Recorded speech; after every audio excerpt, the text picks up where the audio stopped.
Welcome to this explainer. Today, we're diving into MDCAT Biological Molecules lecture to figure out how exactly proteins build body mass.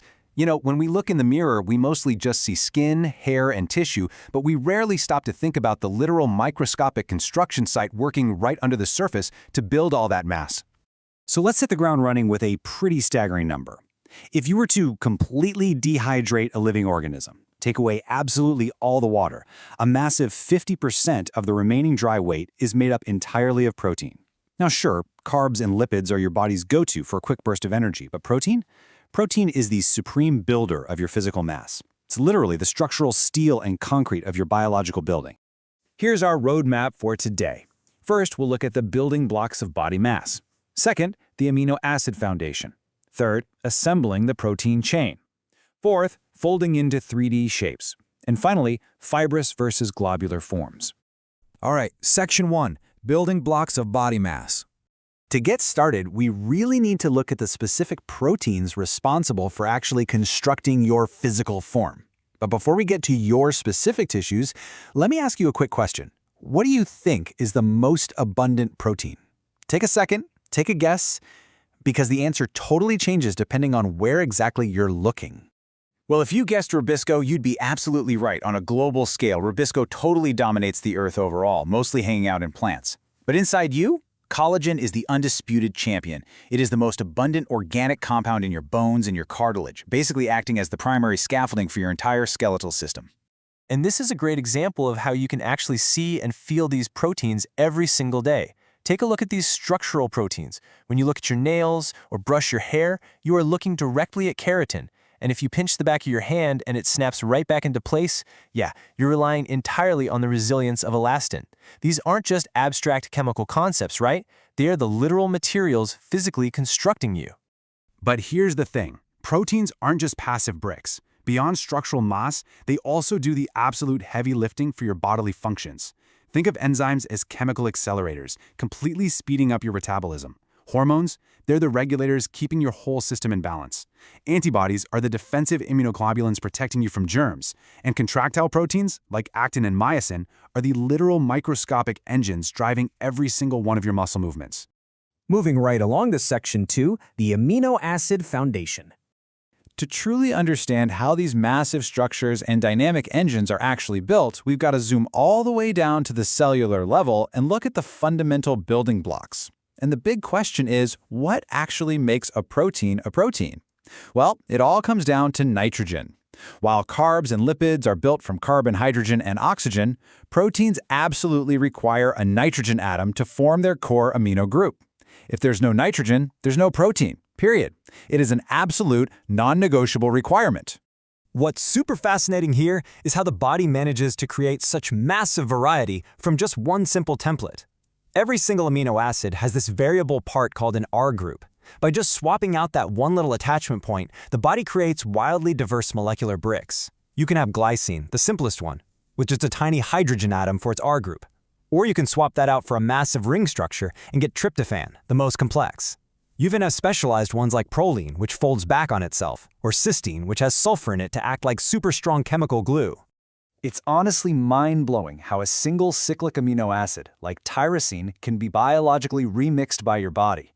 From just this one building block, your body synthesizes the adrenaline that gets your heart pumping during a workout, the thyroxine that controls your resting metabolism, and even the melanin pigment that gives color to your skin and eyes, all from one starting material. Okay, Section 3, Assembling the Protein Chain. So now that we've got our pile of diverse amino acid bricks, how does the body actually mortar them together to make a continuous physical chain? That brings us to the primary structure. I want you to picture the primary structure like a perfectly ordered string of pearls. Every single pearl is a specific amino acid, and it's held tightly in place by a super strong chemical connection called a peptide bond. This linear sequence is incredibly precise. In fact, scientists first mapped it perfectly in the protein insulin way back in 1951. To give you a sense of scale, just to see how long these chains can actually get, let's compare two famous proteins. A relatively small chain, like insulin, contains exactly 51 amino acids linked together. But a massive transport protein like hemoglobin, that requires a whopping 574 amino acids split across 4 distinct interacting chains just to ferry oxygen around your body. Which perfectly leads us to Section 4, folding into 3D shapes. Now, a completely straight line of amino acids isn't actually all that useful in biology. It's kind of like having a straight piece of wire when what you really need is a coiled spring. So the chain has to fold into functional origami. You can see how this builds step by step. Proteins mature from that simple primary sequence into a secondary structure, coiling into spiral alpha helices or folding into beta-pleated sheets. Then they bend entirely back on themselves into a 3D tertiary globular shape. And finally, for massive proteins like hemoglobin, multiple folded chains aggregate together to form a highly complex quaternary structure. And as the protein folds up on itself to survive the water-rich environment of your blood, it relies on an escalating series of chemical bonds to hold its shape.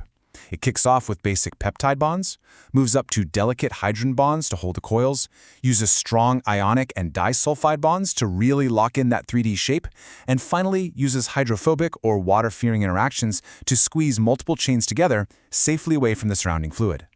Finally, Section 5, Fibrous versus globular forms.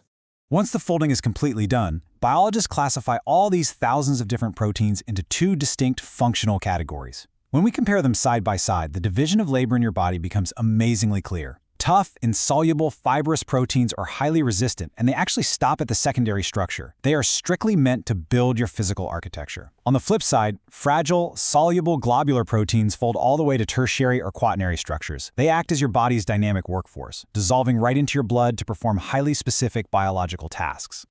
You can see exactly how this plays out functionally. The builders, those fibrous proteins like collagen, keratin, and elastin, lock your bones together, protect your skin, and give your tissues their elasticity. Meanwhile, the workers, the globular proteins like enzymes, hormones, and hemoglobin, are actively ferrying oxygen, accelerating digestion, and fighting off viruses. It is just a perfect pairing of static structure and dynamic function. Before we wrap up this explainer, though, we really need to consider the immense fragility of this whole system. We just established that a protein like hemoglobin has nearly 600 amino acids perfectly sequenced across 4 chains. What do you think happens if the genetic blueprint makes a single, tiny mistake and swaps out just 1 amino acid out of those hundreds? The result is deeply profound. If just one single glutamic acid at the 6th position of the beta chain is accidentally swapped for an amino acid called valine, the entire quaternary structure of hemoglobin warps. The red blood cell contorts into a sickle shape, completely ruining its ability to carry oxygen. It really shows us just how breathtakingly precise the molecular architecture of human body mass truly is. Every single bond, every single amino acid out of hundreds, has to be perfectly placed for you to simply take a breath. It leaves you wondering, if a single microscopic swap can alter a human life so drastically, how many perfect silent molecular miracles are happening inside your body right this very second?